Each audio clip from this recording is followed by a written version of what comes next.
शुभ अवसर पर हम लोग आज एक बहुत ही अच्छा उपनिषद, बहुत ही श्रेष्ठ उपनिषद, उपनिषदों में भी इसको श्रेष्ठ कहा जाता है, उस उपनिषद का आज अध्ययन करेंगे। और हमेशा की तरह यूजीसी नेट की तैयारी के अनुरूप ही करेंगे। सभी को शुभ, आपको नववर्ष की हार्दिक मंगल कामनाएं।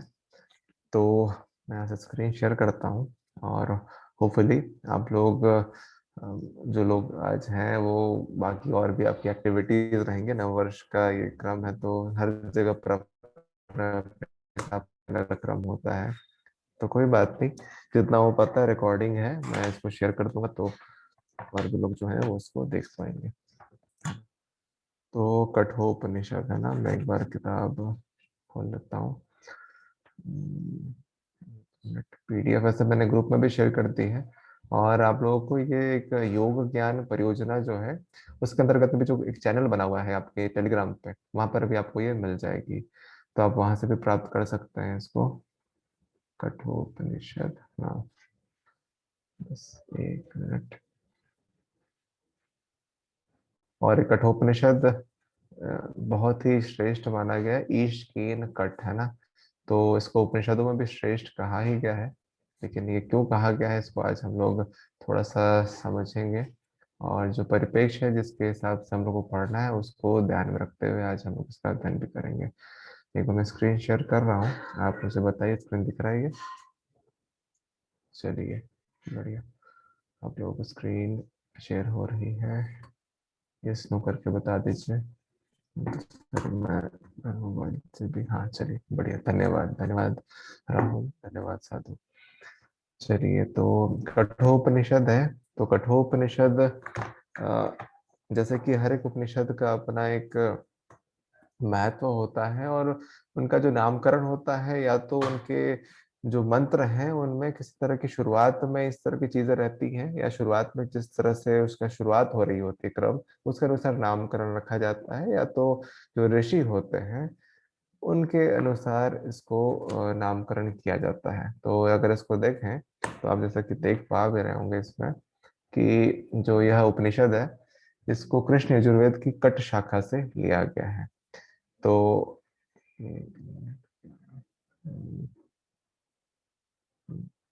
ठीक है, तो ये मैं इसको एक बार पढ़ देता हूँ हिंदी में, फिर हम लोग इसको कल की तरह ही हर एक इसका पार्ट को डिटेल में देखेंगे।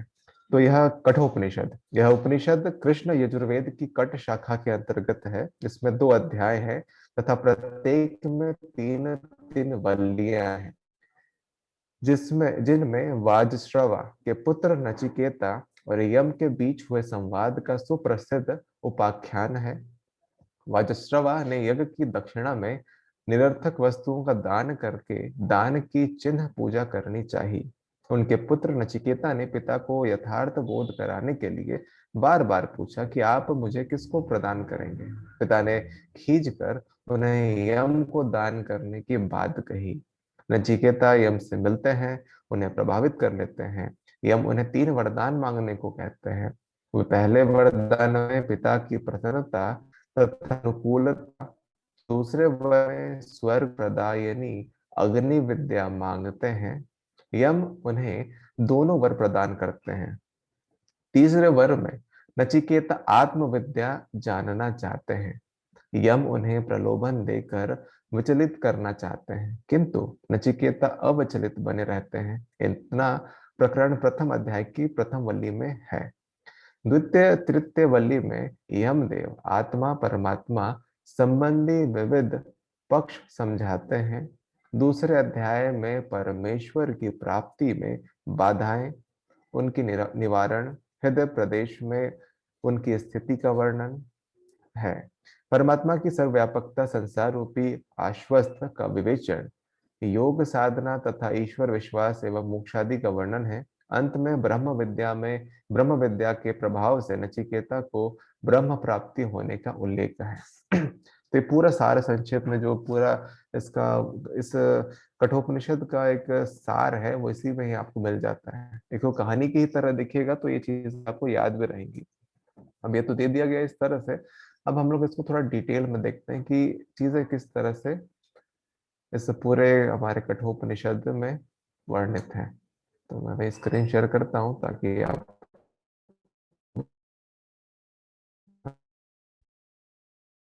आपकी हेल्प चाहिए होगी, मुझे बता दीजिए दिख रहा है कि नहीं स्क्रीन, है ना। चलिए धन्यवाद।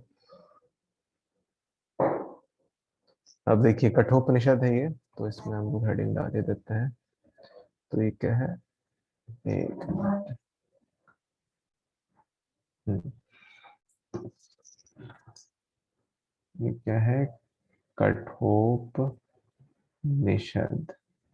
ये उपनिषद बहुत ही प्रसिद्ध है, बहुत ही प्रचलित है, और ये इसका प्रसिद्ध प्रचलित होने का जो कारण है वो इसके में जो निहित ज्ञान है उसका ही प्रभाव है। और आप ये जैसे कि बहुत सारी चीजें मिलेंगी जो आत्मा के संदर्भ में जो वर्णन आपको श्रीमद् भगवत गीता में मिलता है, और भी चीजें जो हैं उनको हम डिटेल पढ़ेंगे, ये सारी चीजें इसमें से ही ली गई हैं। स्वामी विवेकानंद जी को भी क्रेडिट जाता है इस उपनिषद को बहुत ही प्रसिद्ध करने में, तो उस चीज के बारे में भी हम लोग जानेंगे। तो सबसे पहला पॉइंट यहाँ लिखते हैं ना। तो अब इसको हम लोग यूजिस नेट के परिप्रेक्ष्य में चीजों को समझने का प्रयास करेंगे। तो कठोपनिषद क्या है, कृष्ण यजुर्वेद की कट शाखा के अंतर्गत लिया है ना। ये सॉरी, ये कृष्ण यजुर्वेद की कट शाखा से लिया गया है ना, कट शाखा से लिया गया है। अब ये है कि हर एक वेद का एक कृष्ण पक्ष होता है, एक शुक्ल शुक्ल यजुर्वेद। यजुर्वेद में दो प्रकार के हैं, कृष्ण यजुर्वेद, एक शुक्ल यजुर्वेद। तो उन दोनों में से जो ये उपनिषद है कृष्ण यजुर्वेद की कट शाखा से लिया गया है। और इस उपनिषद के जो रचयिता हैं उनका नाम भी कठ नाम था, कठ तपस्वी आचार्य थे, उनके नाम से भी इसका नामकरण किया गया है। तो दूसरा ये कारण क्या है, इसके जो रचयिता है, रचयिता वो कौन है, कठ नामक के तपस्वी आचार्य हैं। यहाँ पे ये कट शाखा है ना, ये चीज इंपॉर्टेंट रखनी है। और कट शाखा में भी है, और ये कठ नाम के तपस्वी, नाम के तपस्वी आचार्य हैं।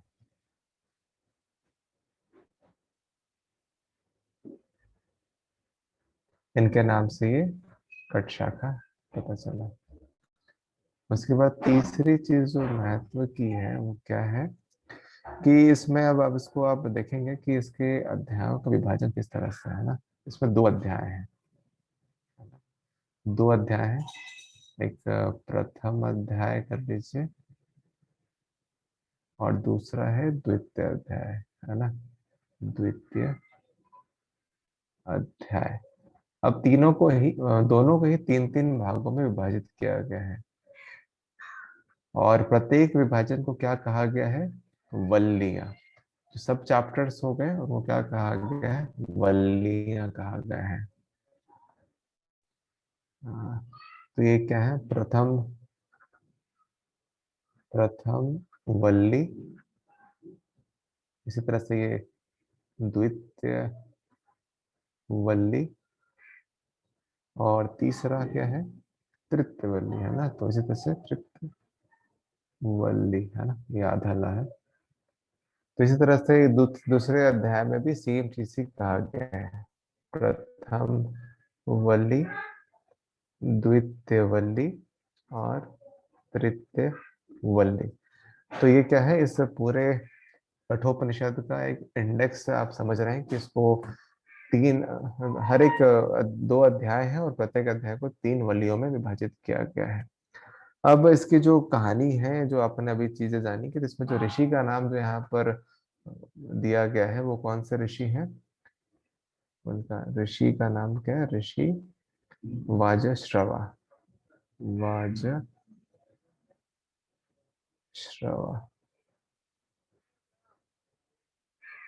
और उनका जो पुत्र है उसका क्या नाम है, नचिकेता। ये बहुत ही फेमस है, नचिकेता, चिकेता, ठीक है। ये दो है।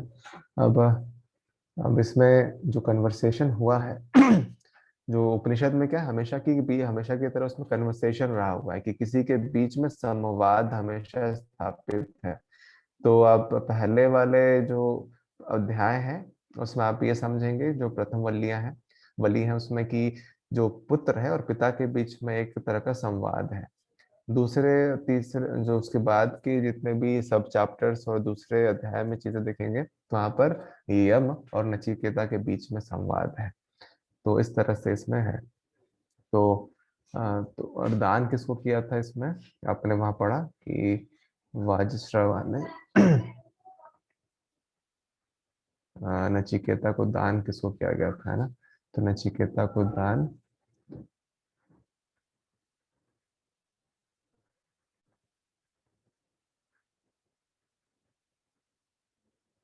दान किसको किया गया था, यमाचार्य को, है ना।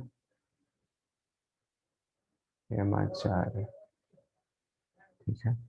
अब इसमें एक इम्पॉर्टेंट चीजें हैं, जो तीन प्रश्न है ना, उनको हमेशा याद रखिएगा। तो ऐसा आ जाता है प्रश्न कि कौन से प्रश्न पूछे गए थे, तो इसमें आप प्रश्नों को देख लीजिएगा। तो प्रश्न जो है, जो सॉरी प्रश्न जो है वो तीन पूछे गए थे। तो पहला प्रश्न क्या था, पहले प्रश्न के रूप में कि पिता का क्रोध शांत हो जाए, हमने उसको अभी उस समरी में भी देखा था कि पिता का क्रोध शांत हो जाए।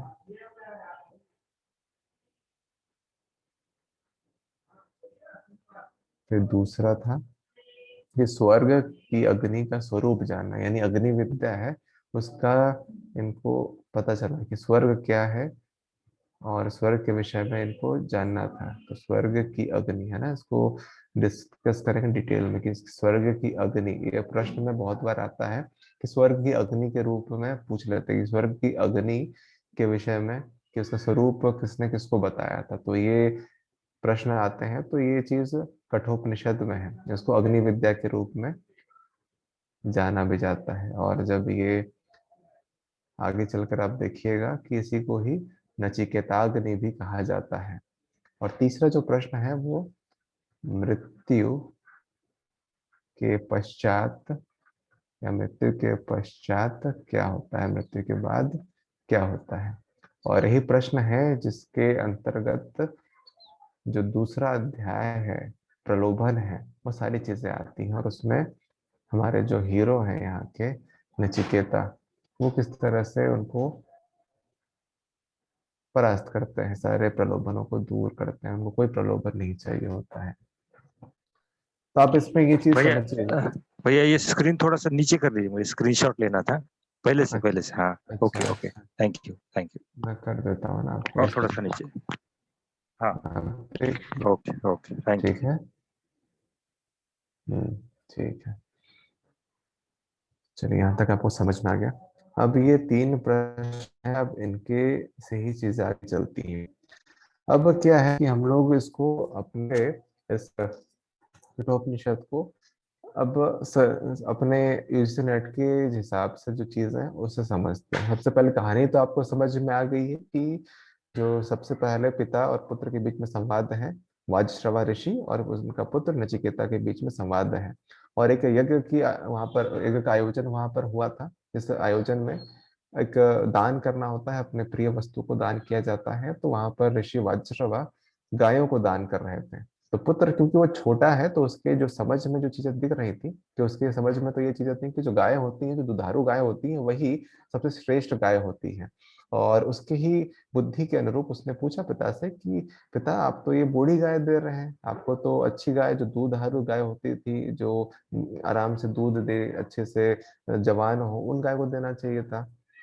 तो पिता समझता है बच्चा कि नादान है, समझ नहीं है, तो उनको वो टाल रहे थे, इग्नोर कर रहे थे। लेकिन जो नचिकेता है वो इन चीजों को थोड़ा सा अड़ गया था कि भाई पिताजी आप ऐसा क्यों कर रहे हैं। उनको अपने पिताजी के अंदर एक नेगेटिव पर्सपेक्टिव दिख रहा था, क्योंकि वो जो छोटा था तो वो चीजों को वो समझ नहीं रहा था। तो उसी के आधार पर उन्होंने पिता को ये समझ लिया, ये इंटरप्रेट करा कि पिता क्या कर रहे हैं, बूढ़ी गाय को दान कर रहे हैं, जो कि बिल्कुल भी शास्त्र के अनुरूप नहीं है, या जो बिल्कुल सही नहीं हो सकता है। अब इसमें दो पर्सपेक्टिव भी हो सकते हैं, मतलब ये एक दृष्टिकोण है, मतलब योग दृष्टि को अगर समझेंगे तो बहुत सारे दृष्टिकोण हो सकते हैं। अब इसी के बीच में ही था कि इसी में ही वो अपने पिता को क्रोध कर देते हैं, बार बार पूछते हैं, बार बार उनको पूछते हैं कि आपकी प्रिय वस्तु तो मैं भी हूँ, तो मुझे आप किसको दान कर रहे हो। तो वो फिर बाद में यम को दान कर देते हैं। तो यहाँ पर एक चीज, छोटा सा मैं एक पॉइंट ऐड करूंगा जो कि आप लोग अपने विजन को समझने के हिसाब से करिएगा। यहाँ पर क्या है कि जो दृष्टिकोण है नचिकेते का दृष्टिकोण यहाँ पर रखा गया है कि नचिकेता की दृष्टि में उनके पिता एक अन्यायपूर्ण कार्य कर रहे थे। उन्होंने वहां पर जो वादा किया था, वहां पर बोला था कि वो अपने प्रिय वस्तु को दान करेंगे, और गायों को दान करना सबसे श्रेष्ठ माना जाता है। तो गायों को भी ऐसे गाय करना चाहिए था जो दुधारू हो। लेकिन इसको अगर आप ऋषि वाजश्रवा के परिप्रेक्ष्य भी अगर देखना चाहें तो क्या है कि वो मैच्योर व्यक्ति हैं, और उनके दृष्टिकोण से क्या है कि जो गाय है, जो गौ माता है, वो चाहे बच्ची हो, जवान हो या बूढ़ी हो, तीनों ही अवस्था में वो सर्वश्रेष्ठ है। और अगर बूढ़ी गाय है भी तो भी क्या है कि उसको उनके जो गौमूत्र है, गौमूत्र सबसे उपयोगी वस्तु मानी जाती है, जो गोबर है उनसे भी और सारी चीजें हैं, और भी चीजें की जा सकती थी। तो उनका दृष्टिकोण वहां पर हो सकता है, इसीलिए वो उन गायों को दान कर रहे होंगे। लेकिन जो पुत्र है उस चीज को मे भी नहीं समझ सकता है। तो दृष्टिकोण आप अपनी हमेशा खुली रखिएगा, और ये मत सोचिएगा कि जो ऋषि वाजिष्ठवा है किस तरह का न्याय कर रहे थे। दृष्टिकोण अलग अलग है, बस इनको समझने का ट्राई करिएगा। अब आते हैं वापस। तब जब उन्होंने नचिकेता को दान कर दिया, तब वो यम के द्वार पे गए, यमाचार्य जी के वहां पर रहे, और वहां पर क्या है वो उनकी प्रतीक्षा करें। मतलब उन्होंने गुस्से में आकर कह दिया कि जाओ, मैं तुम्हें मृत्यु को दान करता हूँ, और मृत्यु के देवता कौन है, यमाचार्य है। तो यम को उन्होंने दान किया, तो नचिकेता चले गए यम के पास, और वहां पर उनके पास गए, लेकिन वहां पर यम नहीं उपस्थित थे। तो उनके द्वार के पास उन्होंने 3 दिन की प्रतीक्षा करी। और जब वहां यम वापस आए, यमाचार्य वापस आए, तो उन्होंने देखा कि यहाँ पर नचिकेता प्रतीक्षा कर रहा है, और किसी भी ब्राह्मण को इस तरह की प्रतीक्षा करने पर अगर ऐसा होता है तो वो पाप का भागी होता है, वो व्यक्ति जो उनको प्रतीक्षा करवाता है, किसी तरह की कष्ट पहुंचाता है। तो उसी को ही सही करने के लिए उन्होंने यमाचार्य ने नचिकेता को 3 वरदान मांगने को कहे। और यही से सारी चीजें जो कठोपनिषद का जो 3 प्रश्न है यहाँ से निकल कर आते हैं, और उन प्रश्नों को ही बहुत ही हम लोग को डिटेल में देखना है। अब योग के परिप्रेक्ष्य में क्या इसमें महत्वपूर्ण है, ये हमें देखना है। अब हम यहाँ पर योग के संदर्भ में चीजों को देखते हुए चलेंगे। तो योग के संदर्भ में क्या है, तो योग की परिभाषा इसमें दी गई है। ये बहुत ही बेहतरीन चीज है कि हमारे कठोपनिषद में योग की परिभाषा दी गई है। परिभाषा, ठीक है, योग की परिभाषा दी गई है। तो योग की परिभाषा कहाँ दी गई है, तो ये दूसरे अध्याय के तीसरी वल्ली में आपको ये चीजें मिलेगी, है ना। आ, एक मिनट, है ना। तो इसमें है तो इसमें आपको जो मंत्र आएगा वो है क्या, यदा पंचावतिष्ठन्ते ज्ञानानि मनसा सह बुद्धिश्च न विचेष्टते तामाहु परमाम गतिम। तो दूसरे अध्याय का तीसरी वल्ली का 10वां और 11वां मंत्र, है ना। हमने ये चीज देखी थी कि क्या है इसमें इसमें जो चैप्टर्स डिवाइडेड है वो कैसे हैं। 2 चैप्टर है, तो ये कठोपनिषद का दूसरा चैप्टर हो गया। तीसरी वल्ली है, सब चैप्टर्स उस तीसरे वल्ली इसको कहते हैं, उसमें जो 10वां और 11वां जो हमारा मंत्र है वो क्या है, योग की परिभाषा वो बताता है ना। ये चीज आप लोग ध्यान दीजिएगा। तो ये आप लोग मंत्र ये नोट कर लीजिएगा, है ना, ये इम्पोर्टेंट है आपके लिए कि कौन से वली में किस मंत्र में ये चीजें कही गई है। तो इसमें है ना क्या है, यदा शुरुआत कैसा होता है मैं आपको दिखा भी दूंगा। यदा पंचावतिष्ठन्ते, है ना, यदा पंचावतिष्ठन्ते ज्ञानानि मनसा सह पंचाव। इसीलिए मैंने वो जो पीडीएफ आपको ग्रुप में भी डाल दी है, तो आप इसको देखिएगा, है ना, एक बार आपको देखना भी पड़ेगा। तो इस तरह से है, ये पूरा श्लोक हो जाता है, और परमाम गतिम तक जाएगा। परमाम गति मतलब शुरुआत वाला इसलिए दे दिया ताकि आपको खोजने में दिक्कत ना हो, रेफरेंस तो आपके पास है ही। तो क्या योग की परिभाषा यहाँ पर बनती है, इसका अर्थ क्या है कि इंद्रियों को स्थिर धारण करना ही योग है। इसमें इंद्रियों की स्थिरता को यहाँ पर धारण जो कर लेता है वो योगी कहलाता है, ऐसा ये कह रहे हैं। और इसकी जो प्रोसेस है उसको योग कहते हैं। उस समय साधक प्रमाद रहित हो जाता है, योग उदय और अस्त होने वाला है। ऐसा ये कहते हैं कि योग से मनुष्य का जो चेतना है उसका उदय हो जाता है, और जो जितनी भी वासनाएं हैं उनका एक तरह से उनका अस्त हो जाता है। और यहाँ पर योग का जो अभिप्राय है वो क्या है, यहाँ पर देखिए दूसरा।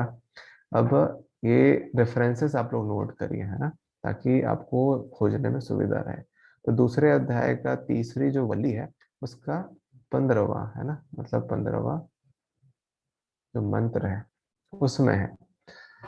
अ, उसमें एक चीज आती है कि योग का अभिप्राय। मैं टॉपिक लिखते जाता हूँ ताकि आपको ये चीजें, आप शॉर्ट नोट से बनाएंगे एक जगह पर तो आपको सुविधा रहेगा कि क्या कौन से मंत्र में कौन सा महत्व कौन सी महत्व की बात है। अभिप्राय, तो योग का अभिप्राय। तो यहाँ पर क्या आता है, आपको दो चीजें आती हैं, प्रभाव और अव्यय। अब प्रभाव और अव्यय क्या है, तो शुभ संस्कारों की उत्पत्ति होना, है ना, ये चीजें नोट करिए आप। शुभ संस्कारों की उत्पत्ति होना,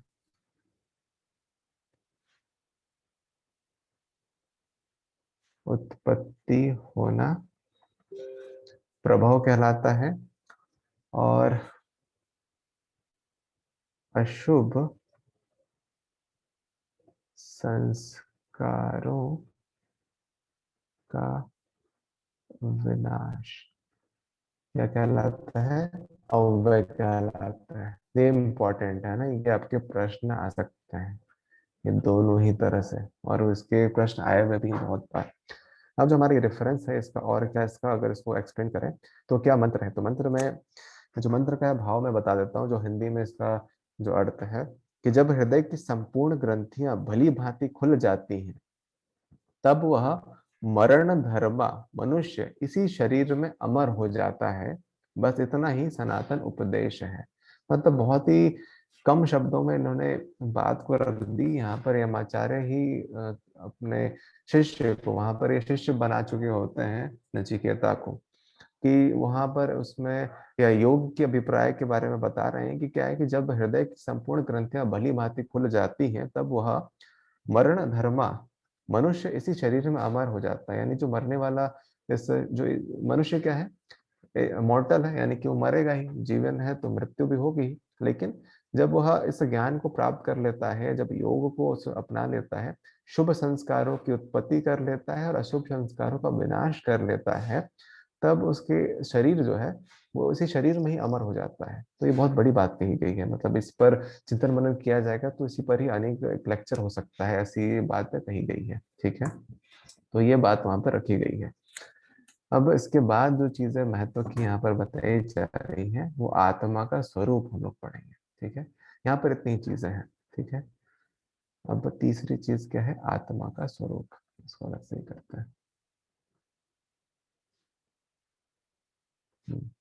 तो यहाँ पर है आत्मा का स्वरूप, हेडिंग दे दीजिएगा, आत्मा का स्वरूप। देखिए इसको है ना, इसीलिए ही जब हम लोग किसी स्पेसिफिक तरीके से जब पढ़ते हैं तब उसको पढ़ने का तरीका थोड़ा सा एक, ऐसे अगर जब जनरली जब आप पढ़ते हैं तो आप ना हर एक मंत्र को पढ़ा करिए। मतलब मैं उपनिषद पढ़ने का तरीका बता रहा हूँ, बाद बाकी आप लोग ज्यादा मुझे जानते होंगे, जो मैं करता हूँ कि उपनिषद जब भी आप पढ़े ना तो आप हर एक मंत्र को आप पढ़िए। मतलब अगर मान लीजिए कठोपनिषद पढ़ रहे हैं, आप हर एक मंत्र को पढ़िए, पढ़ते जाइए इरेस्पेक्टिव कि आपको समझ में आ रहा है या नहीं आ रहा है, मतलब मंत्र के साथ हिंदी वाला जो अर्थ है।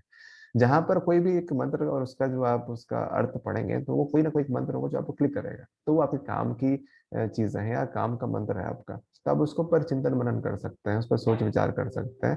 फिर चीजें फिर आपको थोड़ी सी समझ में आने लगती हैं। और आप हर एक मंत्र में अटक रहे हैं कि ये मुझे समझ में नहीं आ रहा है, और फिर आप उस पर ही लगे पड़े हैं, तो फिर वो चीजें नहीं हो पाती हैं। मतलब अगर लेमैन की दृष्टि से अगर पढ़ने की कोशिश की जाए तो ऐसे आप पढ़ सकते हैं, और फिर आपको ग्रेजुअली चीज समझ में आएंगी। और उपनिषदों में ये चीजें रहती हैं कि आपको सॉल्यूशंस मिलने लग जाते हैं आपके प्रॉब्लम्स के, तो ये बहुत बड़ी बात है। लेकिन जब हम लोग किसी विशेष चीजों की तैयारी कर रहे हैं जैसे नेट की, तब वहां पर पढ़ने का तरीका थोड़ा भिन्न होगा। अगला जो रेफरेंस है उसमें आत्मा के स्वरूप का हम लोग करेंगे। तो यहाँ पे आत्मा के स्वरूप है, तो आत्मा का स्वरूप को यहाँ पर परमात्मा बताया गया है ना, कंफ्यूज मत होइएगा, परमात्मा। ठीक है। अब इसका रेफरेंस देखिए, पहले अध्याय के दूसरी वल्ली का 18वां मंत्र है। ठीक है, जहां पर आत्मा के स्वरूप का वर्णन किया गया है। तो इसमें क्या कहा गया है कि न जायत म्रियते वा, मैं इसको हिंदी में कर देता हूँ ताकि हमारा समय बचे, कि नित्य ज्ञान स्वरूप आत्मा न तो जन्मता है और न ही मरता ही है। यह न तो स्वयं किसी से हुआ हुआ है, न इससे कोई भी हुआ करता है। अर्थात यह न तो किसी का कार्य है और ना कारण ही है। यह अजन्मा है, नित्य है, सदा एक रस रहने वाला पुरातन है, अर्थात क्षय और वृद्धि से रहित है। शरीर के नाश किए जाने पर भी इसका नाश नहीं होता है। तो इसमें कुछ चीजें बताई गई हैं जिनको आपको नोट करना चाहिए कि इसका ना तो ये अजन्मा है, सॉरी, ये अजन्मा, ठीक है। और इसमें नित्य, इसको हम लोग पूरा हर एक मिनट, इसका हर एक जो इसका स्वरूप का वर्णन किस तरह से किया है, लास्ट में हम देखेंगे। नित्य, सदा, एक रस, एक रस रहने वाला, है ना, मतलब पुरातन, है ना, पुरातन। तो यहाँ पर मेन टर्म क्या हो गया, पुरातन हो गया, अजन्मा हो गया। और न ही कारण है, न कारण है, न किसी का कार्य है। तो ये आपको श्रीमद् भगवत गीता में भी आपको इसी तरह का ही उपदेश वहां पर मिला होगा, आप देखेंगे तो। कार्य है, तो न कारण और कार्य दोनों ही नहीं है, कारण भी नहीं है, कार्य भी नहीं है। तो ये आपको किस मंत्र में मिलता है, प्रथम अध्याय के दूसरे वल्ली का 18वां मंत्र। इसके बाद 20वां जो मंत्र है, ये रेफरेंसेस आपको नोट करने हैं, वो इम्पोर्टेंट है। पहले अध्याय के दूसरे मंत्र का दूसरे अध्याय का 20वां मंत्र है। इसमें कहा गया है कि ये सब जीवात्मा में जब नचिकेता प्रश्नों को करता है तो उसी में ही प्रश्नों को अलग अलग तरीके से, मतलब हर एक प्रश्न के उत्तर के रूप में ये चीजें बताई गई। हम लोग अब इसको स्पेसिफिक चीजों को योग की दृष्टि से क्या इंपॉर्टेंट है उसको पढ़ रहे हैं। ठीक है, तो कंफ्यूज मत होइए कि कभी ये वाला मंत्र आ रहा है, कभी दूसरी वाली आ रही है, तो उससे कंफ्यूज मत होइएगा। जो हमारा टॉपिक हेडिंग है उसके अनुसार चीजें चल रही हैं। तो इस मंत्र में कहते हैं यमाचार्य की, इस जीवात्मा के हृदय स्वरूप गुफा में रहने वाला परमात्मा सूक्ष्म से अति सूक्ष्म, महान से भी महान है। परमात्मा की उस महिमा को वासना रहित और चिंता रहित कोई विरला साधक सर्वाधार परब्रह्म परमेश्वर की कृपा से ही देख पाता है। जैसा कि हमने कल भी देखा था किनोपनिषद में कि ब्रह्म को अगर जानना है तो ब्रह्म जब बताया कि आपको जानने की आप एलिजिबल हो, या वो डिसाइड करें कि आपको उनको जानना है कि नहीं, तभी आप उनको जान सकते हो। आपको पता है कि ये ब्रह्म है, लेकिन आप उसको अगर समझना चाह रहे हैं, जानना चाह रहे हैं पूरे अच्छे तरीके से, तब वो कब संभव है, जब वो खुद चाहते हैं। तो ये चीजें यहाँ पर भी सेम बात कही गई है। तो इसमें दो चीजें हैं कि आत्मा के स्वरूप का एक यहाँ पर वर्णन मिल रहा है, साथ ही मैं लिख देता हूँ कि सूक्ष्म में जो परमात्मा है वो सूक्ष्म से भी अति सूक्ष्म है, सूक्ष्म से भी अति सूक्ष्म, और महान से भी महान, महान से भी महान। और ये, और इसको कौन प्राप्त करता है, तो इसको प्राप्त करने वाला वासना रहित होना चाहिए। तो यहाँ पर दूसरी चीज बताई गई है कि कौन परमात्मा को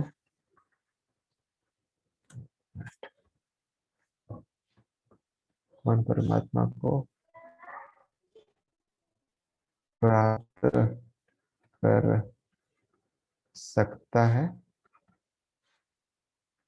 तो जो वासना रहित हो, है ना। तो पहले वो वासना रहित होना चाहिए और चिंता रहित होना चाहिए, वो जो भी साधक है। चिंता रहित, ये इस मंत्र में कहा गया है। तो साधक के गुण है ये, है ना। तो इसमें साधक के गुण भी पता चलते हैं कि साधक कैसा होना चाहिए। ठीक है, तो ये दूसरे मंत्र में है। अब अगले ही इसी आत्मा का स्वरूप ही यहाँ पर बताने के परिप्रेक्ष्य में अगला जो मंत्र है प्रथम अध्याय के दूसरे वल्ली के 22वें मंत्र में है। अब इसमें क्या है? हाँ, इसमें वो कहते हैं, ये यमाचार्य उपदेश दे रहे हैं नचिकेता को कि प्राणियों के शरीर अनित्य और विनाशशील हैं, इसमें प्रतिक्षण परिवर्तन होता रहता है। इन सब में संभाव से स्थित परब्रह्म पुरुषोत्तम इन शरीर से सर्वथा रहित अशरीरी है। इसी कारण वे नित्य और अचल हैं। प्राकृत देश काल गुणादि से अपरिच्छिन्न उस महान सर्वव्यापी सबके आत्म रूप परमेश्वर को जान लेने के बाद वह ज्ञानी महापुरुष कभी भी कारण से किंचन मात्र भी शोक नहीं करता। यही उसकी पहचान है। तो यहाँ पर तीन टर्म्स आए, अगर आपने ध्यान से सुना होगा तो सबसे पहला टर्म जो आया है वह अशरीरी है ना, कि जो आत्मा है उसका शरीर नहीं है। फिर वो नित्य है और अचल है और सर्वव्यापी है।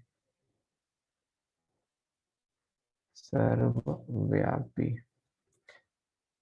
ठीक है। यहाँ पर आत्मा के गुणों की बात कही गई है। तो आप ये चीज जो भी इसमें आत्मा के गुणों के बारे में आप समझ रहे हैं, ये आप रिलेट कर सकते हैं कि कितने जितने भी महापुरुष हुए हैं वो भी जब आत्मा के स्वरूप के बारे में बताते हैं कि अज अविनाशी नित्य, है ना, क्या सर्वज्ञ सर्वव्यापी नित्य, तो जो भी टर्मिनोलॉजी आपको दिख रहा है कहाँ से आ रही है, उपनिषदों के ही देन है। तो इनको आप समझते हुए चीजों को रिलेट करने का ट्राई करिए। ठीक है, इसमें इन तीन गुणों के बारे में बताया। अब इस तरह से ही प्रथम अध्याय के दूसरे वली के 23वें मंत्र में चीजें हैं। अब परमात्मा को थोड़ा सा और जानने का मतलब इसमें पूरे तरह से जो यम है नचिकेता को बताते जा रहे हैं कि अब पर ब्रह्म परमात्मा न तो प्रवचन से, अब कैसे प्राप्त किया जाएगा वहां पर इसके बारे में बताते हैं। जैसे हमने पहले भी देखा था पिछले उपनिषद में कि यह परब्रह्म परमात्मा न तो प्रवचन से, न बुद्धि से, न बहुत सुनने से प्राप्त हो सकता है। जिसको यह स्वीकार कर लेता है उसके द्वारा ही प्राप्त किया जा सकता है। यह परमात्मा उसके लिए अपने यथार्थ स्वरूप को प्रकट कर देता है। तो यहाँ पर कहा जा रहा है कि जो आत्मा मूल स्वरूप है, जब आत्मा के बारे में नचिकेता प्रश्न करता है तो उस समय ही ये चीजें सामने आती हैं कि जो इसको प्राप्त करने वाला कौन है। अगर इसके मंत्र को भी देखिएगा तो बहुत ही शानदार मंत्र भी है। लभ्यो न मेधया न बहुना श्रुतेन, न तो आपके प्रवचन से, न आपके बुद्धि से, न आपके सुनने से ये आत्मा या परमात्मा आपको प्राप्त हो सकता है। कैसे प्राप्त हो सकता है? तो उसके विषय में कहा गया है कि इसमें आपको अपनी साधना करनी पड़ेगी। आपकी साधना ही जब आप निरत रहते हैं तो वह आप जो आत्मा है वो परमात्मा से एकाकार हो जाता है। और जब एकाकार होता है तो स्वयं ही आपको वो अपनी जितने भी उसकी क्षमताएं हैं, जो ब्रह्म का वास्तविक स्वरूप कह लीजिए, पूरा ब्रह्मांड का स्वरूप जो है, उसके जो स्वरूप है उसको वो अपने ही बताना शुरू कर देते हैं। तो उसमें एकाकार होने की बात कही है। तो इसमें क्या बताया गया है इस मंत्र में कि ना तो प्रवचन से,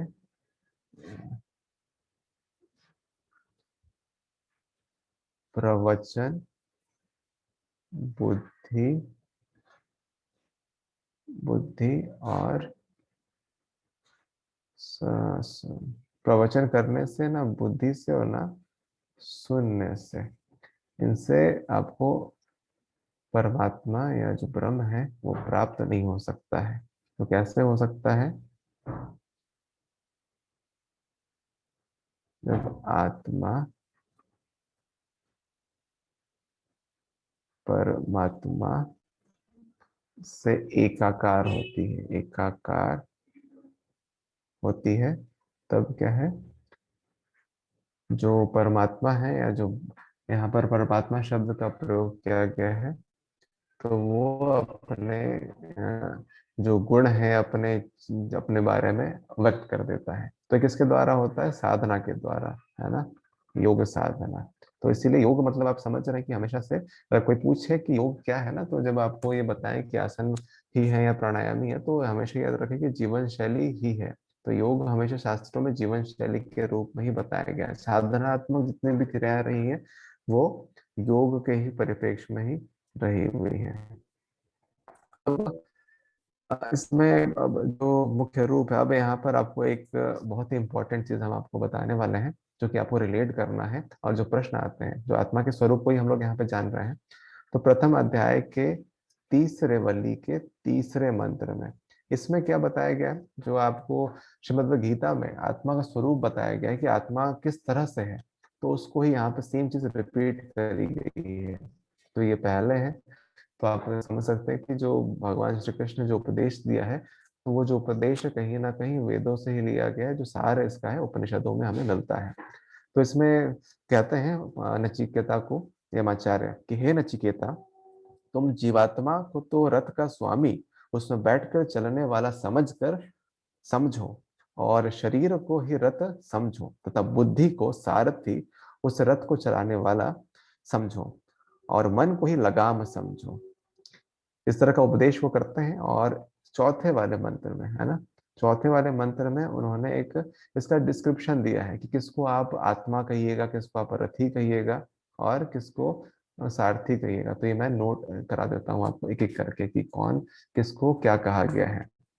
अब यहाँ से एक मिनट, हाँ। तो सबसे पहले आत्मा, तो आत्मा को रथी कहा है। फिर जो शरीर है ये रथ है, और जो बुद्धि है वो सारथी है। फिर इसमें मन का जो चित्रण है वो लगाम के रूप में है, और जो इंद्रियां हैं वो क्या है, घोड़े हैं।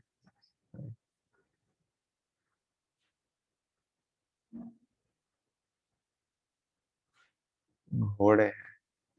और जो विषय है, ये एक चीज आपको मिलेगी नहीं है यहाँ पे, जो विषय है वो मार्ग है।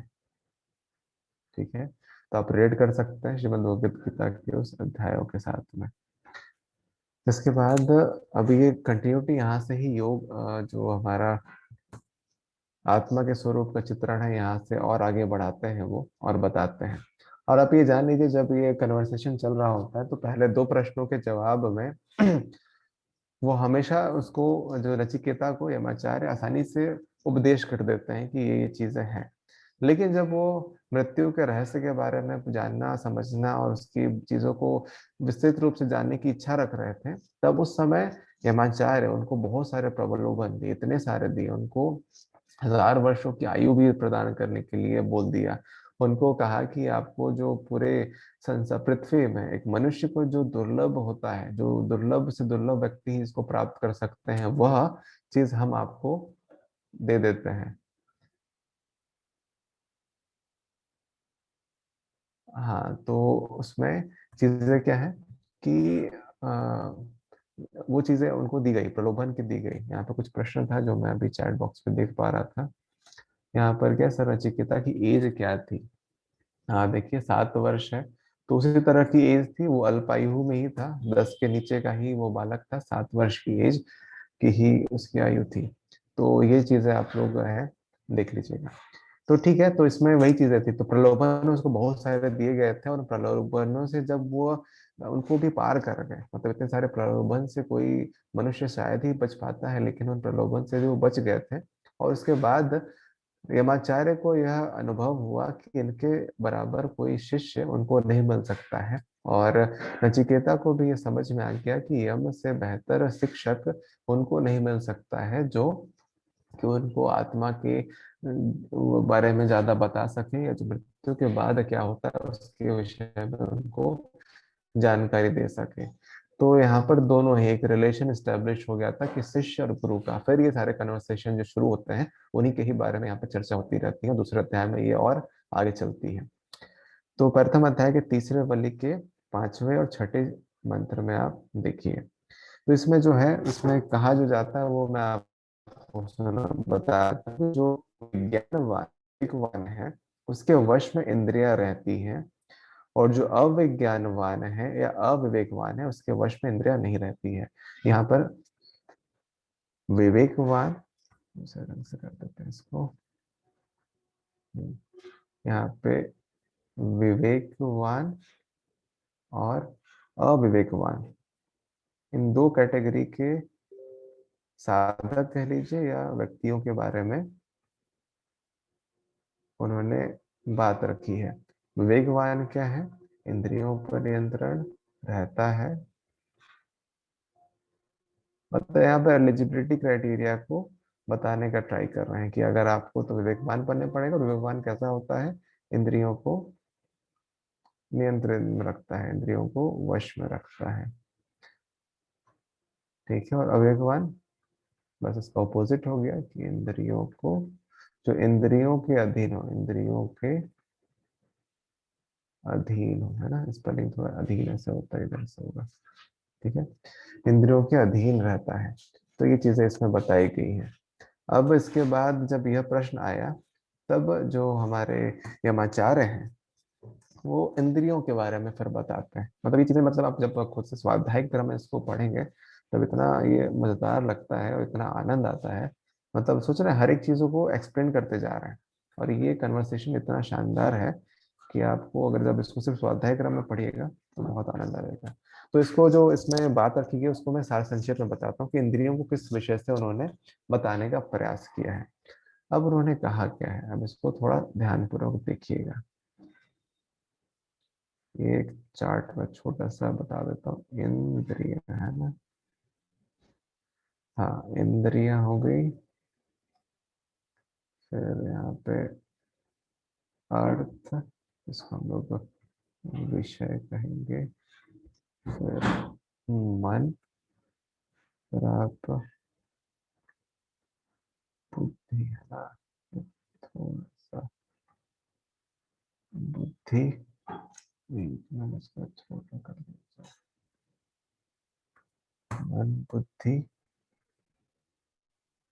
ये आप सांख्य दर्शन जब पढ़े थे तो ये सारे जो तत्व हैं आपको उस समय याद होंगे।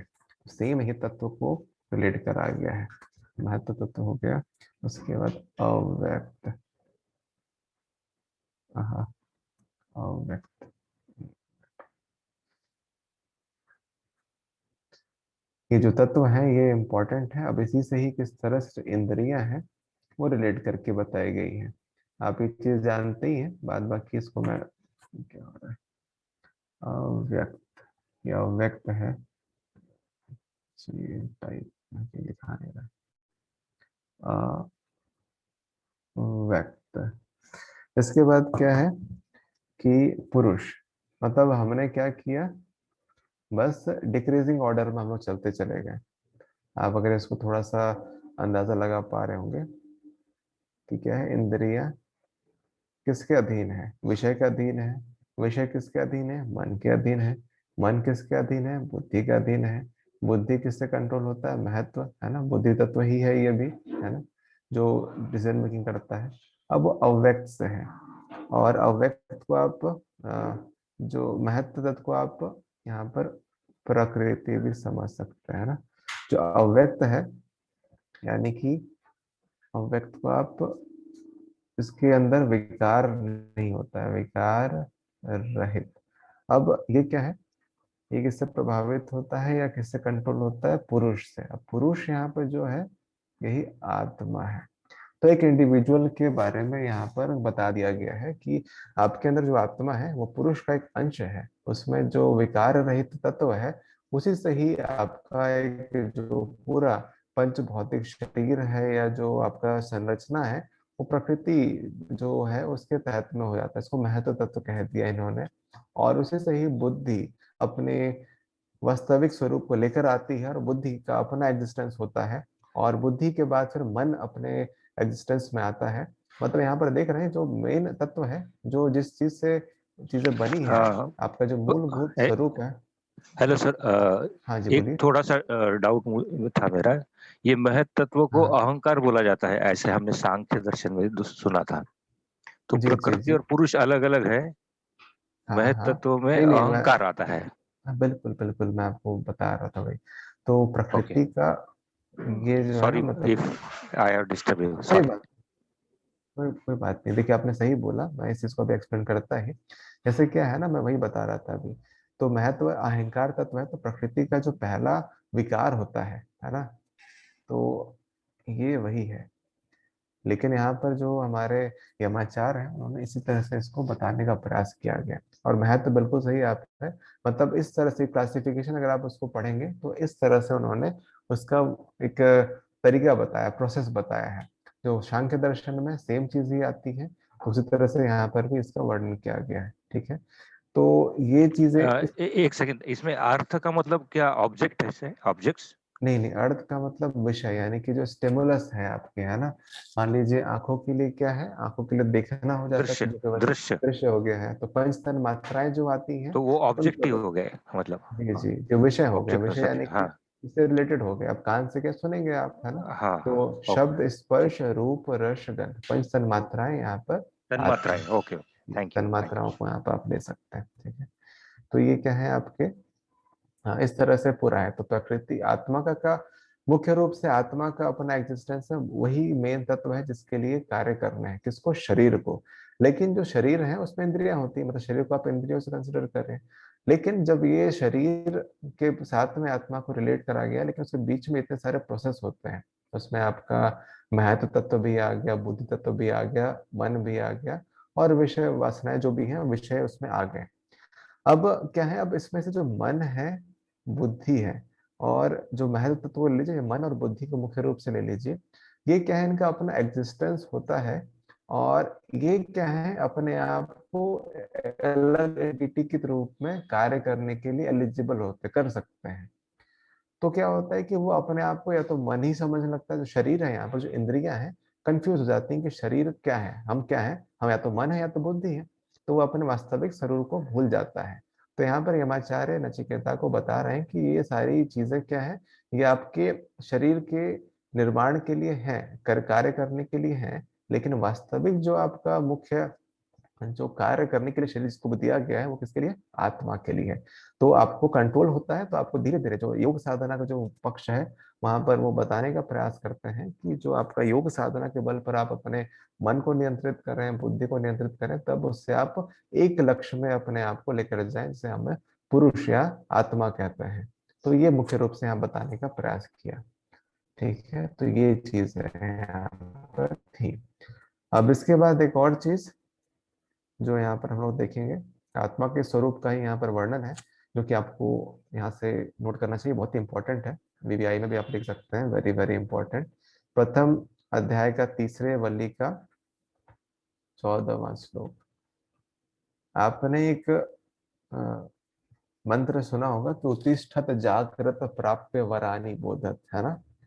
सुरस्य धारा निशिता दुरत्या दुर्गम पथस्तवयो वदंती। मतलब ये पूरा इसका मंत्र है। ये पहले अध्याय के तीसरे वल्ली का 14वां मंत्र। स्वामी विवेकानंद जी ने इसको बहुत पॉपुलर करा। उत्तिष्ठत जागृत प्राप्य वरानी बोधत, है ना। तो वो क्या है, इसी कठोपनिषद से लिया गया है। तो मंत्र कौन सा है अगर पूछा जाए तो आपका ये रेफरेंस यहाँ पर है। या पूछा जाए कि जो उत्तिष्ठत जागृत प्राप्य वरानी बोधत का जो ध्येय वाक्य है या जो ये मंत्र है किस उपनिषद से लिया गया है, तो आपके इस कठोपनिषद से लिया गया है। जो इसमें शब्द, इसका जो पूरा अर्थ है इसमें वो चीजें हैं। तो 14 और 15, है ना। तो ये है कि जब तक लक्ष्य की प्राप्ति ना हो तब तक रुकना नहीं चाहिए, ये इसमें इसका भाव है। इसके बाद 15वां मंत्र है जिसको मैं बता देता हूँ कि जो शब्द रहित स्पर्श रहित, रूप रहित, रस रहित, यानी कि जो पंच तन मात्राएं से रहित है, तथा जो अविनाशी, नित्य, अनादि, अनंत, महान आत्मा से श्रेष्ठ है, सर्वथा सत्य तत्व है, उस परमात्मा को जानकर मनुष्य सदा के लिए छूट जाता है। तो 15वां मंत्र में ही कहा गया है कि जो पंच तन मात्राओं से रहित है, जो स्पर्श रहित है, रूप मतलब ये सारे जो पंच तन मात्राओं से रहित है, अविनाशी है, नित्य है, अनंत है, तो इनको क्या है, ये जब जान जाता है व्यक्ति तो सर्वथा परमात्मा को जानकर मनुष्य जो इन बंधनों से मुक्त हो जाता है। तीन तरह का मुख्य रूप से वासना, तृष्णा और अहमता, अहंकार, तो ये तीनों बंधनों से मुक्त हो जाता है। ठीक है, तो ये कुल मिलाकर कहा गया है इसमें। मैं आपको इसका जो पूरा है वो बताऊंगा आगे कि एक एक जो स्वरूप है उसको अलग से डिस्क्राइब लिखवा दूंगा अभी, हर एक पूरे मंत्र का जो है, तो आप इसको नोट करिएगा उस समय। अभी दूसरे अध्याय पर आते हैं। इसमें भी आत्मा के स्वरूप का ही वर्णन आपको मिलेगा, और आत्मा के स्वरूप के वर्णन के क्रम में आत्मा का जो स्ट्रक्चर है वो कैसा है, उनका स्थान क्या है, उसके बारे में यहाँ पर चर्चा करिए, आत्मा का स्वरूप। ठीक है, तो इसमें आपका दूसरे अध्याय का प्रथम वल्ली का 12वां मंत्र। ठीक है, 12वां से लेकर 18वां मंत्र में आपको चीजें मिलेंगी। ठीक है, तो इसमें आपको क्या मिलेगा कि अंगुष्ठ मात्र है जो आत्मा का जो परिमाण है, आत्मा का परिमाण वो क्या है, अंगुष्ठ, अंगुष्ठ मात्र है, मतलब अंगुष्ठ के बराबर है। ये प्रश्न आए, हम बहुत बार आए ये प्रश्न कि किस उपनिषद में आत्मा का परिमाण अंगुष्ठ मात्र बताया गया है, अंगुष्ठ मात्र में कि कठोपनिषद में जो परिमाण है वो कितना बताया गया है, उस हिसाब से है। तो अंगुष्ठ मात्र परिमाण वाला परम पुरुष यानी परमात्मा शरीर के मध्य भाग हृदयाकाश में स्थित है। स्थान कहाँ है, हृदय आकाश है ना। इसमें भी आप कंफ्यूज मत होइए, हृदय स्थान ही बोला है कि हृदय आकाश बताया गया है। ये सूक्ष्म स्थान के बाद बारे में बता रहे हैं यहाँ पर कि मध्य भाग में है, शरीर के मध्य भाग हृदय आकाश, हृदय आकाश में स्थित है, स्थित।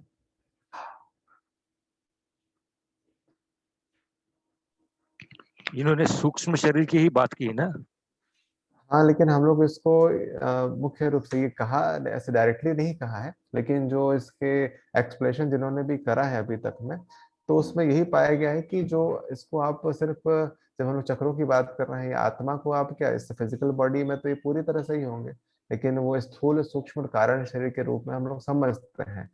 तो जो आत्मा का स्थान है वो तीनों ही शरीर में है, लेकिन जो यहाँ पर स्थान बताने का प्रयास किया जा रहा है, तो मतलब आपका हृदय स्थान तो हो गया, लोकेशन वही हो गया, लेकिन वो सूक्ष्म में भी होगा, मतलब आपका सूक्ष्म हृदय। शरीर। हाँ, तो सूक्ष्म होते हुए ही जाएगा वो, फिजिकल में नहीं होगा, है ना। फिजिकल शरीर मतलब वो है, लेकिन उसको जो बताने का प्रयास किया जा रहा है वो इसका जो स्थान है वो एकदम सूक्ष्म कारण कह लीजिए, वहां तक में इसका है। आपके शरीर में तो है, आपको गवर्न कौन कर रहा है, जो हमने इससे पहले एक पूरा चार्ट देखा था कि कौन किसको कंट्रोल कर रहा है, उस आधार पर तो है, लेकिन जो मुख्य रूप से जहाँ स्थिति इसकी है वो स्थूल में नहीं है, या तो सूक्ष्म है या तो उसकी और सूक्ष्मतर स्थिति में, जिसको हम लोग कारण कहते हैं। ठीक है, वहां पर है।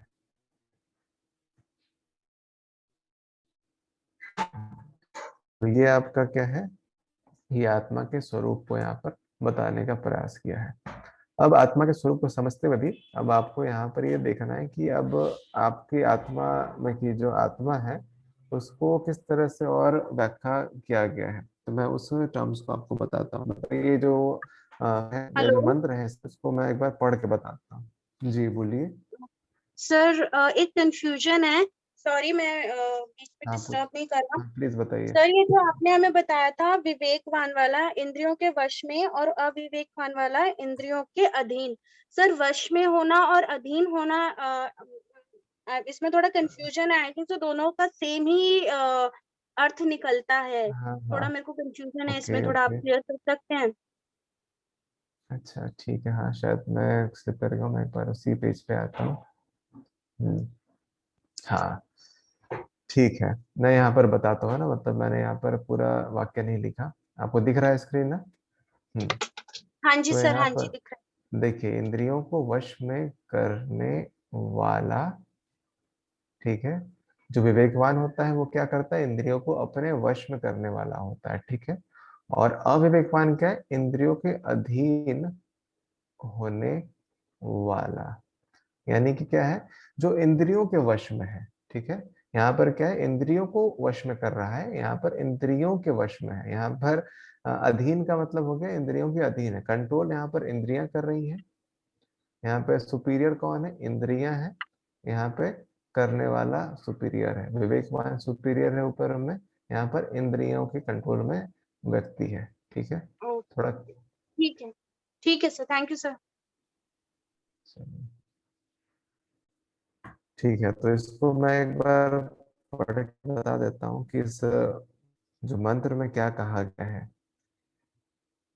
कि अंगुष्ठ मात्र परिमाण वाला परम पुरुष परमात्मा शरीर के मध्य भाग हृदयकाश में स्थित है, जो कि भूत वर्तमान और भविष्य का शासन करने वाला है। उसे जान लेने के बाद वह किसी की भी निंदा नहीं करता।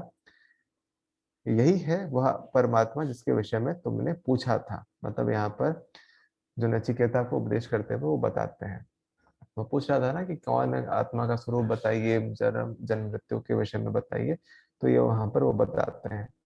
तो इसमें यह बात कहने का प्रयास किया यमाचार्य जी ने, कि नचिकेता को, कि उन्होंने बताया कि जो वो किसी दूसरे को निंदा नहीं करता है, वह परमात्मा के विषय में जो उन्होंने पूछा कि निंदा नहीं करता है और भूत भविष्य वर्तमान का शासन करने वाला है, तो उसके बारे में इतना एक एक्सप्लेनेशन है यहाँ पर जो मेरी समझ से है और जो समझ में है, कि जो बताने का प्रयास उन्होंने करा, कि जब आप एकाकार हो जाते हैं तो वहां पर डुअलिटी नहीं रहती है। तो जब आप एक हैं तब आप खुद में ही हैं। तो जब आप द्वैत की भावना नहीं होती है तो आप भी ब्रह्म है, सामने वाला भी ब्रह्म है। तो अहम ब्रह्मास्मि वाली जो भावना है वहां से उपजने लगती है। तो ये चीजें कहाँ से मिलती हैं, जब व्यक्ति इन साधनाओं के बाद आत्मा के स्वरूप को जान लेता है। और उसको भी जानने का क्रम हमें देखा कि जब साधना चलती है, आत्मा खुद ही उसको जब एलिजिबल हो जाता है तो उसको अपना स्वरूप दिखा देती है। तो वहां पर ये चीजें रक्षित होती हैं। तो यहाँ पर आत्मा का जो परिमाण है वो बताया गया है और स्थान बताया गया है, जो मुख्य आपको जानना है। अब इसके बाद जो मुख्य चीजें हैं, आखिरी चीज जो है, जो इम्पोर्टेंट आपको नोट करने की है, तो सबसे पहले हाँ, अब यहाँ पर से आप लोग नोट करिए कि आत्मा का स्वरूप है वो कैसे कैसे बताया गया। मैं यहाँ पर एक करके लिखते जाता हूँ। तो आत्मा को यहाँ पर क्या बताया गया, हंस की तरह बताया गया है इस पूरे उपनिषद में। तो हंस का मतलब क्या है, विवेकी, यानी कि सत्य और असत्य का बोध करने वाला। दूसरा क्या है, शुचि। ये पूरा जो उपनिषद है उसका सार मैं यहाँ पर बता दे रहा हूँ आपको। शुचि यानी कि पवित्र स्थान पर रहने वाला,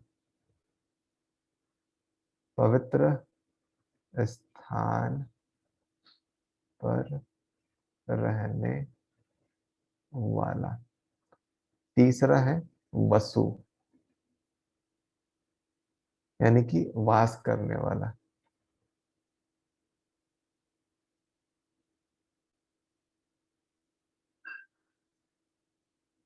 चौथा है अंतरिक्ष सत्य,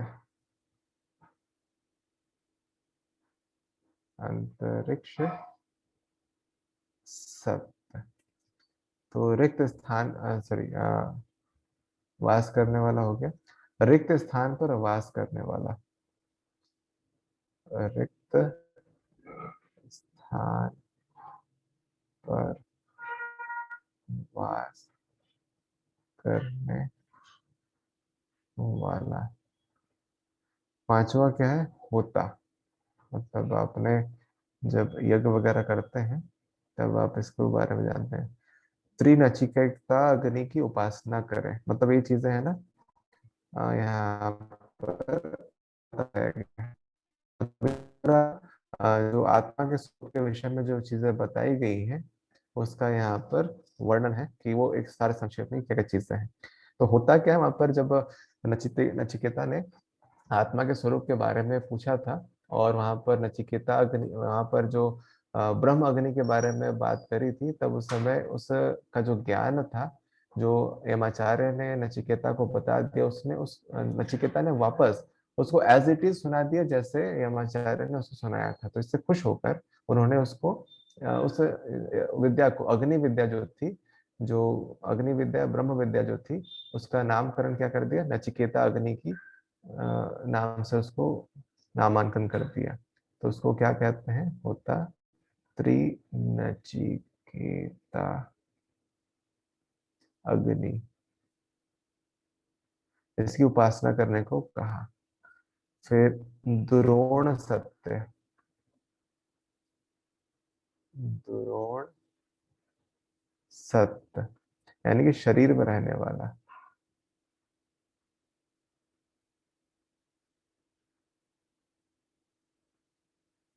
फिर सातवां क्या है, नृशत, सॉरी ये नृशत,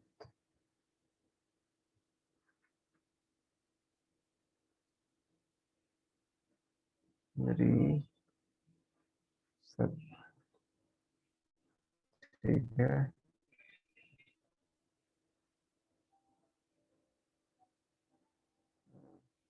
नृशत है मनुष्य में निवास करने वाला, मनुष्यों में निवास करने वाला। और आखिरी क्या है, वर, नहीं अभी और है, वर सत, वर सत। ये टर्मिनोलॉजी आपको मिलेंगे, श्रेष्ठ वस्तुओं में रहने वाला। तो आत्मा के विषय में ये चीजें कही गई हैं। तो ये टर्मिनोलॉजी आपको पूछ सकते हैं कि कहाँ किस उपनिषद में कहा गया है, तो आपको रेफरेंस कठोपनिषद में बताना है, श्रेष्ठ वस्तु में रहने। सर सॉरी सर, ये 8th पॉइंट क्या लिखा आपने? द्रोण सत्य, दू, द में छोटी दू, नहीं, र में 8 ऊपर सर, 8 ला, द्रोण। सर 8। अच्छा ये, अच्छा एक, हाँ ओके ओके। ये है नृशत के वर, वर सत, वो है ये, सॉरी वो है वर सत, थोड़ा सा गड़बड़ हो रहा है, वर सत।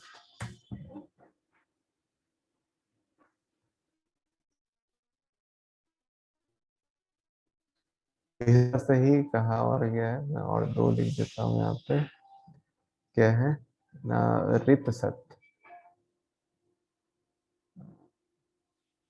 सत्य में रहने वाला, सत्य में रहने वाला। और व्योम सत्य, आकाश में रहने वाला, व्योम सत्य, आकाश में रहने वाला। ठीक है, तो ये सारी चीजें क्या कही गई हैं आत्मा के विषय में, यहाँ जो स्वरूप है उसके बारे में, जो आपको शब्द टर्मिनोलॉजी मिलेंगे उनके बारे में यहाँ पर कहा गया है। ठीक है, तो आप लोग इसको होपफुली लिख लिया होगा। ठीक है, तो ये सारी चीजें क्या है, हमारे कठोपनिषद में मिलती हैं। तो यहाँ से मैं स्क्रीन शेयर हटा रहा हूँ, आप लोग को स्क्रीन शॉट वगैरह लेना है तो आप ले लीजिए। चलिए ठीक है, तो ये हमारे कठोपनिषद के मुख्य बिंदुएं थे जिनको हमने कवर करा, और ये यूजीसी नेट के परिप्रेक्ष्य में इंपॉर्टेंट है। जब आप पढ़ेंगे तो ये थोड़ा सा बड़ा उपनिषद है, कंपेरेटिव हमारे जो पहले दो उपनिषद हैं, लेकिन आपको इसमें चीजें बहुत डिटेल में मिलेंगी। तो ये स्वाध्याय क्रम और बाकी चीजें भी यहाँ पर रहती हैं। तो यहीं तक हम लोग इस चीज को रखते हैं, और कल फिर से हम लोग अगले क्रम की तरफ बढ़ेंगे। और कल हम लोग इस कठोपनिषद के जो कुछ एमसीक्यूज हैं उनको भी करेंगे, और हम लोग उसके बाद दूसरे उपनिषद को भी वहां पर देखेंगे। तो कल भी 9 से 10 बजे हम लोग इसको रखेंगे, ठीक है। तो आपको मैं अटेंडेंस शीट दे देता हूँ, आप लोग अटेंडेंस फिल करके फिर किसी कुछ प्रश्न है, कुछ पूछना है तो आप पूछ सकते हैं। सर मेरे को पूछना था सर, आप जो ये पढ़ा रहे हैं कौन से राइटर की बुक है जो जिसमें से आप ये पढ़ा रहे हैं? हाँ, ये जो आपका कठोपनिषद की जो मैं आपको पीडीएफ शेयर करता हूँ, वो पंडित श्री राम शर्मा आचार्य जी के द्वारा ये ट्रांसलेशन किया हुआ उनकी पुस्तक है ये। तो उनका जो 3 भागों में है ये उपनिषद, 108 उपनिषद है, ज्ञान खंड आप देख सकते हैं क्या ना, ये उपनिषद है। तो इसी में से ही है ना, इसमें ज्ञान खंड है, ब्रह्म विद्या खंड है, और एक और है, 3 खंड है इसके। तो उन्हीं तीनों खंडों के में ही इन चीजों का जो वर्णन है, उन्हीं के आधार पर ये मैं आपको पढ़ा रहा हूँ, ठीक है। ओके ओके सर, ठीक है, थैंक यू सर। ठीक है। बुक को एक बार फिर से दिखा दीजिए सर, स्क्रीनशॉट ले लेता हूँ। जो मैंने आपको पीडीएफ भेजी है ना, वो इन्हीं की ही सही है, पीडीएफ इसी में से ही किया हुआ है। मैं आपको एक बार अटेंडेंस भेज दूँ कम से कम। Thank you sir, thank you. Sir ये जो दूसरा आपने बताया जो पवित्र स्थल में रहने वाला, उसके लिए कुछ बता सकते हैं कि वो जैसे कि हम कोई शुद्धिकरण या साफ सुथरी जगह रहने वाली बात समझ में आती है, पर ये किस तरह है और उसका नाम कैसे रहता है? ये इसका वर्णन आता है, और इसको इस तरह से बताया गया है कि जब पवित्र स्थान में कि शुद्धिकरण है, मन वचन कर्म, इन तीनों का जो शुद्धिकरण है, उस तरह से शरीर और मन और जो अंतःकरण है, उन तीनों का ही जब शुद्धिकरण होता है तो वहां पर किसका वास होता है, हमारे आत्मा का। तो उस तरह से परिप्रेक्ष्य में बताने का प्रयास किया है। इसको ऐसे मत समझिए कि जहाँ शुद्धि होती है वहीं पर ही ब्रह्म है या वहीं पर आत्मा है। तो वहां पर कहने का तात्पर्य क्या है कि वहां पर इन तीनों के स्थान है, वो जब शुद्धिकरण होते हैं तो वहां पर अपने आप जो परमात्मा है या जो ब्रह्म है, वो वहां स्थान अपना ले लेता है। तो उसके विषय में कहा गया है, मतलब इसको अगर रिलेट करना है तो उस तरह से आप इसको रिलेट करिए, है ना। ओके सर, जैसे गीता में बताया जो मन कर्म वचन से शुद्ध है वहीं पर ईश्वर का वास होता है, जैसे सर, ठीक है। एग्जैक्टली आप सही सही समझे। ठीक, थैंक यू मैंने सर। अटेंडेंस शीट दे दी है, आप लोग इसको फिल कर दीजिए, और जो जो अटेंडेंस दे देंगे वो लीव कर सकते हैं, ठीक है। चलिए, हम शांति पाठ करते हैं, यहाँ से तो समाप्त करते हैं। ओम शांति शांति शांति, सर्वारिष्ट सुशांतिर्भवतु। आप सभी को एक बार फिर से नव वर्ष की हार्दिक मंगल कामनाएं, और आपका दिन शुभ हो, और इसी तरह से तैयारी जो कर रहे हैं वो अच्छे से करें। सभी को प्रणाम। प्रणाम सर। चलो।